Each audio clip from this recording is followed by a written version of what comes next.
Avui ha estat el pitjor dia que he passat en aquesta fins ara tranquil·la població.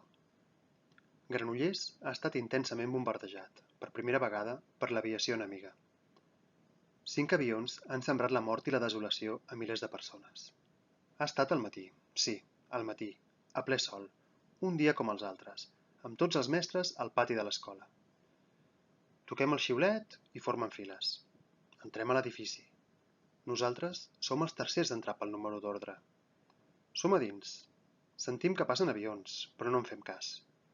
Comencem a pujar l'escala, ja som a mitja escala i de sobte l'explosió horrible, seca, tallant, seguida d'altres i del soroll esberlat de les cases que cauen. A terra tots! Jo em quedo dret, donant ordres. Tinc nois grans que se m'agafen a les cames plorant com criatures. Crido l'ordre de sortir de seguida al pati i quedar-nos estirats a terra i prop de les parets. Esperem uns moments i tot seguit entren cridant mares, cada una buscant els seus, sense mirar res més, i se'ls emporten malgrat que els diem que hi ha perill. Els mestres, serens, sí, serens, però els veig blancs, com el paper.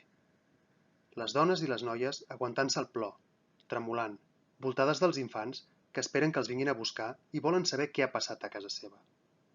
Les bombes han caigut més cap al centre, sobretot a la plaça del Mercat, i molt a prop d'allà on dormo. Ens arriba als ulls el fum i pols portats pel vent i ens omple el nas. L'atac ha agafat de ple les cues de gent que anava a comprar menjar. Sembla que hi ha més d'un centenar de morts i molts més ferits.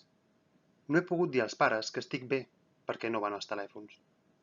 Són les 10 del vespre. Hi ha quietud, però l'aire fa pudor.